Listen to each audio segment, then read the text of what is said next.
ఇప్పుడు ఇప్పుడు మామూలుగా చదివే వాళ్ళు అదొక పుణ్యము అని చెప్పి పారాయణం చేశాం అంటారు.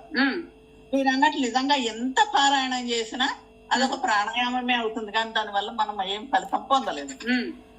ఇప్పుడు అదే పారాయణంలో మనం ఒక్క గుణాన్నైనా, అందులో 1000 గుణాలు ఉండొచ్చు, రకరకాలుగా వర్ణిస్తారు, కానీ ఒకటి మనం చేసే పారాయణంలో ఒకటి గుణాన్ని పట్టుకుంటే అదే రూపాంతరీకరణకి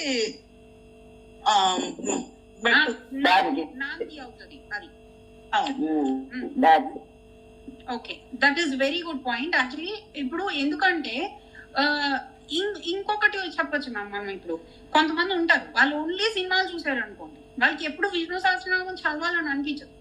అలాంటి వాళ్ళకి విష్ణు సహస్రనామం చదవడం అనేదే ఒక మార్పు వైపుకి ఒక దిశ అన్నమాట. అంటే ఆ డైరెక్షన్, అంటే మనం ఏ బేసిక్ స్టేట్ నుంచి ఉంటామో ఆ స్టేట్ నుంచి పైకి వెళ్ళడం, అది రూపాంతరీకరణలో ఒక మెయిన్ పాయింట్. సో అది మనం ఏంటి, విష్ణు సహస్రనామం చదవడం అలవాటు అయిపోయిన వాళ్ళకి ఆ నెక్స్ట్ స్టేజ్ ఏంటి అన్నది మనం ఇప్పుడు మాట్లాడాలి. సో ఆ నెక్స్ట్ స్టేజ్ ఏంటి, గుణాలని మనం అలవర్చుకోవాలి మన జీవితంలో. అలవర్చుకున్నప్పుడు ఏమవుతుంది అంటే కొన్ని రోజులకి నిజంగానే మనం అంత అలవర్చుకొని వాళ్ళలాగా వాళ్ళ చైతన్య స్థితికి వచ్చేస్తే ఆబ్వియస్లీ మనం వాళ్ళలాగే అయిపోతాం, అంతే కదా. వాళ్ళ చైతన్య స్థితికి వచ్చినప్పుడు చెప్తున్నా, దానికి ముందు అవును మేడం కదా. సో ఇప్పుడు మనందరం చేస్తున్న ప్రయత్నం దాని గురించి అన్నమాట. సో ఈ ప్రయత్నం చేసినప్పుడు సార్ చెప్తారు ఏకాగ్రత చాలా ఇంపార్టెంట్ అంటారు. ఫోకస్ అంటే ఇప్పుడు నాకు రామకృష్ణ పరమహంస అంటే ఇష్టం, నేను అతని గుణాలను తెలుసుకున్నాను, అలవర్చుకునే దానికి ట్రై చేస్తున్నాను ప్రతిరోజు జీవితంలో. కానీ ఒక్కొక్క రోజు కుదరట్లేదు. కుదరకపోవడానికి కారణం ఏంటని నేను చూసుకున్నాను అనుకోండి, దానికి 2-3 ఉంటాయి. ఒకటి నాలో దృఢత్వం లేకపోవడం, మనసు దృఢంగా ఉండాలి, నాకు ఆ ఫోకస్ ఉండాలి, ఇదే నా లక్ష్యం, నేను ఇటుపక్క వెళ్ళాలి అని. ఆ దృఢత్వం లేకపోతే ఈ రోజు రామకృష్ణ పరమహంసని చేరుకుందాం అనుకుంటాను, రేపు పొద్దున్న ఇంకేదో దావూద్ ఇబ్రహీం అయిపోతాను. అంటే నాలో సంస్కారాలు అంత దృఢంగా అయితే చెప్తున్నాను. సో మనకి ఆ ఏకాగ్రత అన్నది చాలా చాలా ఇంపార్టెంట్. ఏకాగ్రత అంటే ఫోకస్. మీరు ఎక్కడికి వెళ్ళినా, ఇప్పుడు మీరే ఉన్నారు, ఒకసారి షిరిడి సాయిబాబా నచ్చారనుకోండి, ఎవరికైనా షిరిడి సాయిబాబా మందిరంకి వెళ్ళారండి, వెళ్తే ఎవరో మిమ్మల్ని తోసారు వెనక నుంచి, మీరు బాబాని చూస్తున్నాం, అప్పుడు మీరు నిజంగా షిరిడి సాయిబాబా యొక్క గుణాన్ని మీరు అలవర్చుకున్న వాళ్ళైతే ఏం చేయాలి చెప్పండి?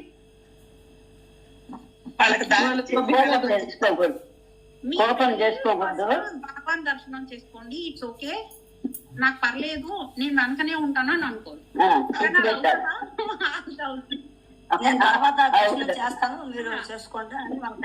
అంటే అట్లా చెబుతా వస్తారు, ఎందుకంటే అనుకునే వాళ్ళు ఉంటారు కొందరు, వాళ్ళు చేసుకొని పక్కన వాళ్ళు పోనేలేనే వాళ్ళు ఉంటారు, రకరకాల మనుషులు ఉంటారు కదా మేడం.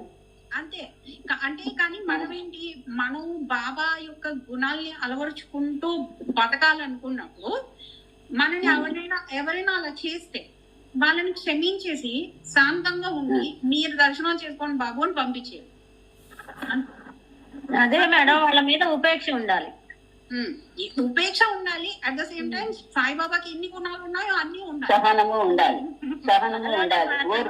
ఉన్నాడు కదా అనే వాళ్ళ మీద ఉపేక్షతో ఉండాలి, ఇంకంతే కోపం తెచ్చుకోకుండా. నేను ఇక్కడ ఇంకొక పాయింట్ అది ఉపేక్ష కూడా అవ్వదు. ఎందుకో చెప్తాను చూడండి. ఒకవేళ నాకే 2 పిల్లలు ఉన్నారు, ఒకడు వచ్చి నన్నే కొట్టాడు, ఓకే, నన్ను కొడితే నేను వాడిని కొట్టాను అనుకోండి, నాకేంటి ఉపయోగం? వాడు నా మీద ఏదో ద్వేషం పెంచుకుంటాడు, కానీ దానివల్ల ఉపయోగం లేదు. నేను ఎప్పుడైతే వీడు చిన్నోడు, వీడికి తెలీదు, వీడు నా నుంచే పుట్టాడు, వీడు నా వాడు, అలాంటి ఫీలింగ్ ఉన్నప్పుడు నేను ఎందుకు వాడి మీద పగ, ద్వేషం, ఉపేక్ష ఏది ఉంచుకోను యాక్చువల్లీ. ఎందుకు ఆ మనిషి నాకు చెందినవాడు అని ఒక ఫీలింగ్ ఉంటది, అవునా?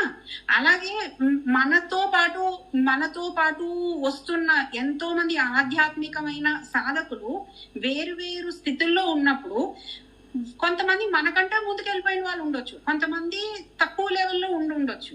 ఎవడో తక్కువ లెవెల్లో ఉన్నవాడు వచ్చి మనకి కొట్టినా మనం ఎందుకు ఫీల్ అవ్వమంటే వాడు కూడా మనవాడే యాక్చువల్లీ స్పీకింగ్. అంటే ఒక హంతకుడు కానీ ఒక దొంగ కానీ ఎవరు తీసుకున్నా ఉన్నత లోకాల స్థితికి వెళ్ళి చూస్తే ఎవరి నుంచి వేరు కాదు, మనందరం సమానమే. కరెక్టా? అలాంటప్పుడు మనకి సహనము, ఉపేక్ష అలాంటి పదాలు కూడా రావు. ఇప్పుడు సాయిబాబా చూడండి, అందుకనే ఒక దొంగ ఫకీర్ వచ్చి అతనికి నువ్వు లేచిపోవు అని చెప్తాడు. అతనికి ఉన్నదే ఒక గాడి మీద కూర్చుంటే దాని మీద నుంచి లేచిపో అని చెప్తాడు, లేచిపోతాడు సాయిబాబా. అతన్ని ఎందుకు నన్ను లేపేస్తున్నావు అని కూడా అడగడు. ఓకే కూర్చో, నువ్వు కూర్చో. ఎందుకు? ఆ సాయిబాబాకి ఏంటి, ఆ ఫకీర్ కూడా అతనే. నిజంగా అతని యొక్క చైతన్య స్థితిలో ప్రపంచం అంతా ఒక్కటే అతనికి. నిజంగా అతను అనుభవించి చెప్తున్న ఇదన్నమాట. అది అతను అనుభవించాడు కనుక ఏమంటారు, జీవితంలో అది ఏమంటారు కణకణాల్లో అది జీర్ణించకపోయింది అతనికి. అది ఎక్కడో ఒక బ్రెయిన్ లెవెల్లో లేదు మనకున్నాడు ప్రస్తుతానికి. సో ఆ అనుభవం చెందేరు కనుక ప్రపంచం అంతా అతను సమానం, నా వాళ్ళని అనుకుంటారు అన్నమాట. సో అది సో ఇప్పుడు మనకి వంశీ సార్ చెప్తారు. సో అందుకని ఈ గుణాలన్నిటిని కానీ మీకు నచ్చిన ఒక గురువు యొక్క గుణాలని మీరు అలవర్చుకుంటూ మీ జీవితంలోని ఈ అభ్యాసం చేస్తే కొన్ని లాభాలు వస్తాయని చెప్తారు. ఏంటి? విపరీతమైన శక్తి వస్తుంది, వాళ్ళ యొక్క ప్రజ్ఞ మీకు వస్తుంది, వాళ్ళ యొక్క జ్ఞానం వస్తుంది. అలాగే ఈ ఉన్నత అంటే ఈ ఊర్ధ్వలోకాలతో కనెక్షన్ వస్తుంది మనకి. ఈ ప్రపంచంలో ఉండే జనాలందరికీ మనము ఒక మంచి మార్గం చూపించడానికి ఒక ద్వారంగా ఉంటాము. అట్ ద సేమ్ టైం మనకి ఎవరైనా చెడ్డ చేయడానికి వస్తే మన యొక్క గురువే, అంటే మనకి ఎవరైతే ఆ సద్గురువు ఉంటారో అతనే మనకి ప్రొటెక్ట్ చేస్తారు. ఆ రక్షణ కవచం కింద అతనే ఉంటారు. అదే కాకుండా ఇంకా మన ముందు కర్మలు ఉన్నాయి కదా. ఎవరో చెప్పారు ఫస్ట్ సంచిత కర్మ అంటే, నేను చెప్పాను కన్ఫ్యూజ్ అవ్వద్దు అని. మనం ఏం తెచ్చుకున్న కర్మ ఉందో, ఇంకేవేవి కర్మలు ఉన్నాయో ఆ కర్మలన్నీ వచ్చే టైంకి మనకి ఏంటవుతుందంటే ఆ గురువే మనకు ఒక మంచి బుద్ధిని ఇస్తారు. దానిని తట్టుకొని మళ్ళీ కర్మలు చేయకుండా ఈజీగా బయటకు వచ్చేసేదానికి. సో ఇన్ని లాభాలు మీకు ఉంటాయన్నమాట. నష్టాల గురించి మరి ఇప్పుడు చెప్పాలి కదా. లాభాలే కాదు నష్టాలు కూడా ఉంటాయి కొన్ని. ఎప్పుడు మనం గాని లోక కళ్యాణార్థం మనకి వచ్చిన ఈ శక్తుల్ని ఉపయోగించకుండా ఒక విధమైన నీచ భావనలతో మన మనసు మనని కిందకి లాగింది అనుకో, అప్పుడు ఏమవుతుందంటే ఏ శక్తి అయితే ఏ రక్షణ కవచం కింద ఉండే మన సద్గురువు ఉంటాడో అదే సద్గురువు మనలోని బోల్డ్ కష్టాలని కలుగజేస్తాడు. దీనికి ఒక ఎగ్జాంపుల్ చెప్పాలంటే నంబి అని ఒక అతను ఉన్నారండి, ఒక శివభక్తుడు అన్నమాట.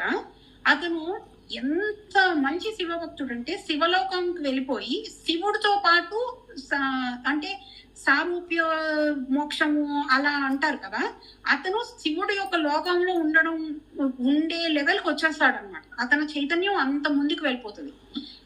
వెళ్ళిపోయిన తర్వాత ఒక రోజు ఏమవుతుంది అంటే, శివుడు అంటే ఎవరు?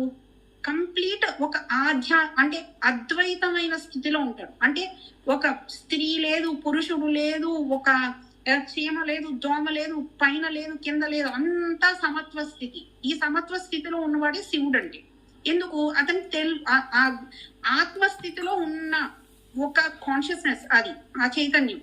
ఇప్పుడు ఆ చైతన్యంతో పాటు ఉండడానికని ఆ లోకానికి వెళ్ళాడు అతను. వెళ్ళిన తర్వాత ఏమైంది, కొన్ని రోజులకి ఒక రోజు పార్వతీ మాత అటుపక్కగా వస్తారనమాట. వస్తే ఇతను ఆవిడ్ని చూసి ఎంత బాగుందో ఈవిడ అని అనుకుంటాడు. వెంటనే శివుడు అంటే అతనికి తెలుస్తుంది, ఆ చైతన్యానికి తెలుస్తుంది, ఇతను రెండు చూశాడు, అద్వైత స్థితి నుంచి కింద పడిపోయాడు అని చెప్పి అతనికి లోకం మళ్ళీ భూప్రపంచం మీదకి పంపించేస్తారనమాట. ఎందుకు పంపించాడు? ఇది పనిష్మెంట్ కాదు. ఇక్కడికి వచ్చిన తర్వాత మళ్ళీ స్త్రీ పురుష భేదం లేదు అని తెలుసుకునేదానికి. అలాగే మనం కూడా ఇప్పుడు ఇక్కడ ఉండి మనకి ఒక సద్గురువుని పెట్టుకొని అతని వైపుకు వెళ్తూ ఉన్నప్పుడు చాలా సార్లు పడిపోతాం. పడిపోయినా కూడా మనని మనం మళ్ళీ ఒక ఫోకస్ లోకి తెచ్చుకొని మళ్ళీ ఈ సాధన చేయాలన్నమాట. సో ఇలా చేస్తూ ఉంటే రూపాంతరీకరణ చెంది ఫైనల్ గా ఏమవుతాం, మనం ఉన్నత లోకాలకి వెళ్ళిపోయి మంచి చైతన్యంతో ఉన్నత లోకాలకి వెళ్ళిపోయి మళ్ళీ మనకి ఒక జన్మంటూ ఉంటే అవతార పురుషులుగానే వస్తాం మనం. వచ్చి ఇక్కడ మళ్ళీ లోకంలో మంచి పనులు చేసి ఫైనల్ గా మనం మిషన్ అయిపోగానే వెళ్ళిపోతాం పత్రిసర్లా. అదనమాట. సో ఇది మనకి ఈ పర్టికులర్ క్లాస్ నుంచి మనం తీసుకోవాల్సింది ఏంటంటే, మీరు ఎక్కడ ఉన్నారు అన్నది అప్రస్తుతం. ఇక్కడ నుంచి చనిపోయేలోగా మీరు ఈ ఉన్నతమైన ఆత్మ కింద రూపాంతరం చెందాలి. అది మీ లక్ష్యం. దానికి గాను ఒక సద్గురువుని ఎంచుకోండి, శ్రద్ధతో ఉండండి, అతని యొక్క గుణగణాలని మీ జీవితంలో అవలంబించుకోండి. ఫైనల్ గా అక్కడ నుంచి ఏం చేస్తారు, ఏకాగ్రతతో బతుకుతూ ఆ గుణాలని మీ లైఫ్ లో పెంపొందించుకునేదానికి ఉన్నత లోకాలకి పయనం అయిపోయి వెళ్ళిపోవాలి. మళ్ళీ దేవుడు పంపిస్తే మనం రావాలి, అంతేగాని ఇతర లోపల మనం వచ్చేద్దాం అని అనుకోకూడదు. బికాస్ అక్కడే బాగుంటది. సో అది. సో ఎవరైనా ఏమైనా డౌట్లు ఉంటే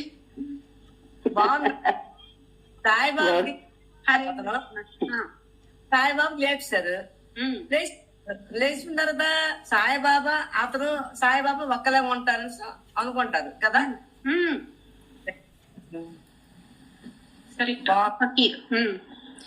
సో అది మ్యామ్. అరుణ మ్యామ్, నా క్లాస్ అయిపోయింది, ఎవరికైనా డౌట్లు ఉంటే అడగండి. సో మేడం గారు బాగా చెప్పారు మీరు. Thank you. మనం ఒక గురువుని ఎంచుకోమన్నారు. గురువు చెప్పిన సూక్తులు మంచి చెడ్డ మనం ఆచరించుకొని ఉండాలని చెప్పారు. మేము కొద్దిగా మా మెహర్ బాబాని మేము నమ్ముకున్నాము. గురువుగా అతనికి బాధ వచ్చినా అతనితో చెప్పుకుంటాం, మంచి వచ్చినా అతనితో చెప్పుకుంటాం. నిద్ర లేచినప్పుడు కూడా బాబానే తలుచుకుంటాం. అన్ని రకాలుగా గురువుని ఎంచుకున్నాం. మేము ఇప్పుడు ప్రస్తుతానికి మీరు చెప్పిన స్థితిలో ఉన్నాం మేడం గారు. చాలా బాగున్నాం. చాలా బాగా చెప్పారు. అది చాలా బాగా చెప్పారు మేడం. కొద్దిగా ఆచరిస్తున్నాం మీరు చెప్పినట్టుగా. మరి ఈ భౌతికంగా ఉంటాం కాబట్టి, మాయలో ఉంటాం కాబట్టి కొన్ని మళ్ళీ సైడ్ అయిపోతుంటాయి. మళ్ళీ కరెక్ట్ చేసుకోవాలి. అంతే, పక్కకు వెళ్ళిపోతే మళ్ళీ రావడమే అంతే. మళ్ళీ కరెక్ట్ చేసుకోండి. Thank you madam. Vamsi sir చెప్పింది ఏంటంటే, జస్ట్ ఒక 40 days చేసి చూడండి, మీకే మార్పు తెలుస్తుంది అంట. మాకు ఎన్ని రకాలుగా మా బాబా గారు మాకు ఎన్ని రకాలుగా హెల్ప్ చేశారు మేడం గారు. ఎన్ని రకాలుగా చేశారు. మరి మేము షిరిడి బాబాని నమ్మాము. అంటే అందరూ గురువులే కదా. అతను నమ్మాము, తర్వాత ఈ బాబా గారిని మేము నమ్మాము. మాకు మానసికంగా, ఆర్థికంగా ఎన్నో రకాల బాధలు వచ్చాయి, కానీ బాబా గారు మాత్రం ఏదో ఒక తోవ చూపిస్తూనే ఉన్నారు మాకు. Very good, very good. ఆ బాధ నుంచి మాకు సైడ్ పెడుతున్నారు మీరు అన్నట్టుగా. మాకు బాబా గారు ఏ రకంగానే సరే మమ్మల్ని కాపాడుతున్నారు. మాకు తప్పించి మనం మానసికంగా ఎంత బాధపడినా కూడా మనకు వేరే మంచి మార్గాన్ని ఇస్తున్నారు. ఇప్పుడు ఈ గ్రూప్ కూడా మాకు ఏర్పాటు చేసాం. మేము బాధపడి వాళ్ళం, బాబా మందిరికి వెళ్ళడం లేదు, మాకు దూరం అయిపోయింది. కొన్ని సమస్యల వల్ల మేము వెళ్ళలేకపోతున్నాం. అక్కడ ఉంటాయి కదా స్వార్థం, ఆ రకంగా మేము వెళ్ళలేకపోతున్నాం. వెళ్ళకపోయినా కూడా బాబా గారు నేను పటం పట్టుకుని ఏడ్చాను. ఏడు బాబా మిమ్మల్ని నమ్ముకున్నాము మాకు అంటే. అతను ఒక తండ్రి లెక్క, మనం ఏదైనా ఒక ఇంట్లో ఒక మనిషి లెక్కే అతను భావించాం. కానీ గురువే, కానీ అతను మన ఇంట్లో పెద్ద దిక్కు ఉంటారు కదా. మనుషులకైతే అలా చూడం మనం. గురువు గారు కాబట్టి అతను గురువు గారిని నమ్ముకున్నాం కాబట్టి మేము అతన్ని చూసుకుంటాం. ఏదైనా మంచిగా చెడ్డని బాబా చెప్పుకుంటాను. నేను బాధపడితే మాకు అలా ఈ సద్గురు ఈ మన గ్రూప్